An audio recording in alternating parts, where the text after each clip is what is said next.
بسم اللہ الرحمن الرحیم۔ سنگ تراش کی دکان سے روانہ ہوا تو بازار میں کئی مرتبہ اس کا جی چاہا کہ کتبہ پر سے اس اخبار کو اتار ڈالے جس میں سنگ تراش نے اسے لپیٹ دیا تھا اور اس پر ایک نظر اور ڈال لے، مگر ہر بار ایک نامعلوم حجاب جیسے اس کے ہاتھ پکڑ لیتا۔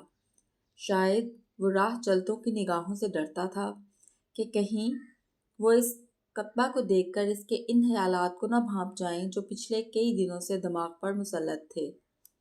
گھر کی پہلی سیڑھی پر قدم رکھتے ہی اس نے اخبار اتار پھینکا اور نظریں کتبہ کی دلکش تحریر پر گاڑے دھیرے دھیرے سیڑھیاں چڑھنے لگا۔ بالائی منزل میں اپنے مکان کے دروازے کے سامنے پہنچ کر رک گیا، جیب سے چابی نکالی، قفل کھولنے لگا۔ پچھلے 2 برس میں آج پہلی مرتبہ اس پر یہ انکشاف ہوا کہ اس کے مکان کے باہر ایسی کوئی جگہ ہی نہیں کہ اس پر کوئی بورڈ لگایا جا سکے۔ اگر جگہ ہوتی بھی تو اس قسم کے کتبے وہاں تھوڑا ہی لگائے جاتے ہیں۔ ان کے لیے تو بڑا سا مکان چاہیے جس کے پھاٹک کے باہر لگایا جائے تو آتے جاتے کی نظر بھی پڑے۔ قفل کھول کر مکان کے اندر پہنچا اور سوچنے لگا کہ فی الحال اس کتبہ کو کہاں رکھوں۔ اس کے ایک حصہ مکان میں 2 کوٹھریاں، ایک غسل خانہ اور ایک باورچی خانہ تھا۔ کوٹھری میں صرف ایک ہی الماری تھی مگر اس کے کواڑ نہیں تھے۔ بالآخر اس نے کتبہ کو اس بے کواڑ کی الماری میں رکھ دیا۔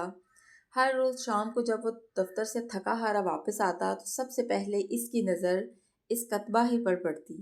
امیدیں اسے سبز باغ دکھاتی اور دفتر کی مشقت کی تھکان کسی قدر کم ہو جاتی۔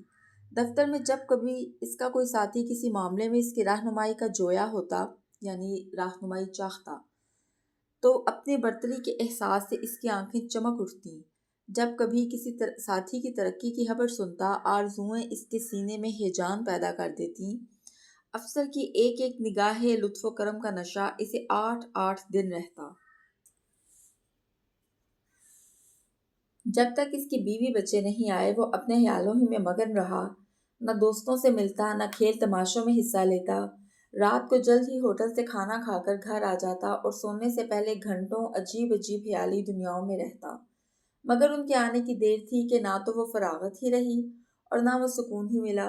ایک بار پھر گھرستی کی فکروں نے اسے ایسا گھیر دیا کہ مستقبل کی یہ سہانی تصویریں رفتہ رفتہ دھندلی پڑ گئیں۔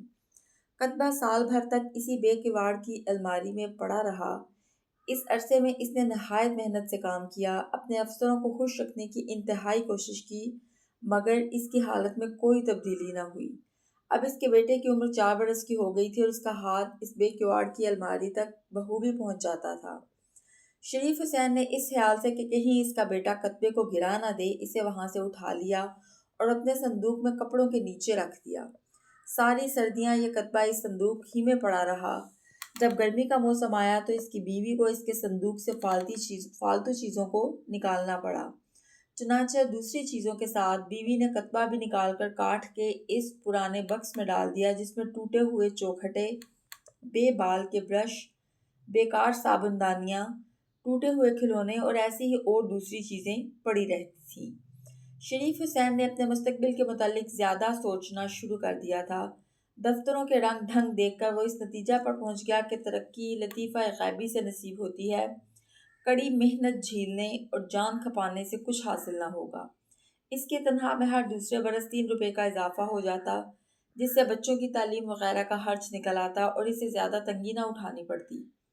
پے در پہ مایوسیوں کے بعد جب اس کو ملازمت کرتے 12 برس ہو گئے اور اس کے دل سے رفتہ رفتہ ترقی کے تمام ولولے نکل چکے تھے اور کتبہ کی یاد تک ذہن سے محو ہو چکی تھی تو اس کے افسروں نے اس کی دیانت داری اور پرانی کارگزاری کا خیال کر کے اسے 3 مہینے کے لیے عارضی طور پر درجہ اول کے ایک کلرک کی جگہ دے دی جو چھٹی پر جانا چاہتا تھا۔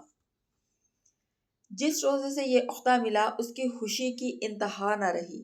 اس نے تانگے کا بھی انتظار نہ کیا اور تیز تیز قدم اٹھاتا ہوا پیدل ہی بیوی کو یہ مژدہ سنانے چل دیا۔ شاید تانگا اسے کچھ زیادہ جلدی گھر نہ پہنچا سکتا۔ مژدہ، خوشی کی خبر۔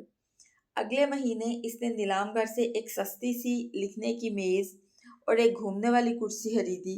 میز کے آتے ہی اسے پھر کتبہ کی یاد آئی اور اس کے ساتھ ہی اس کی سوئی ہوئی امنگیں جاگ اٹھی۔ اس نے ڈھونڈ ڈھانڈ کے کاٹ کی پیٹی میں سے کتبہ نکالا، صابن سے دھویا، پونچھا اور دیوار کے سہارے میز پر ٹکا دیا۔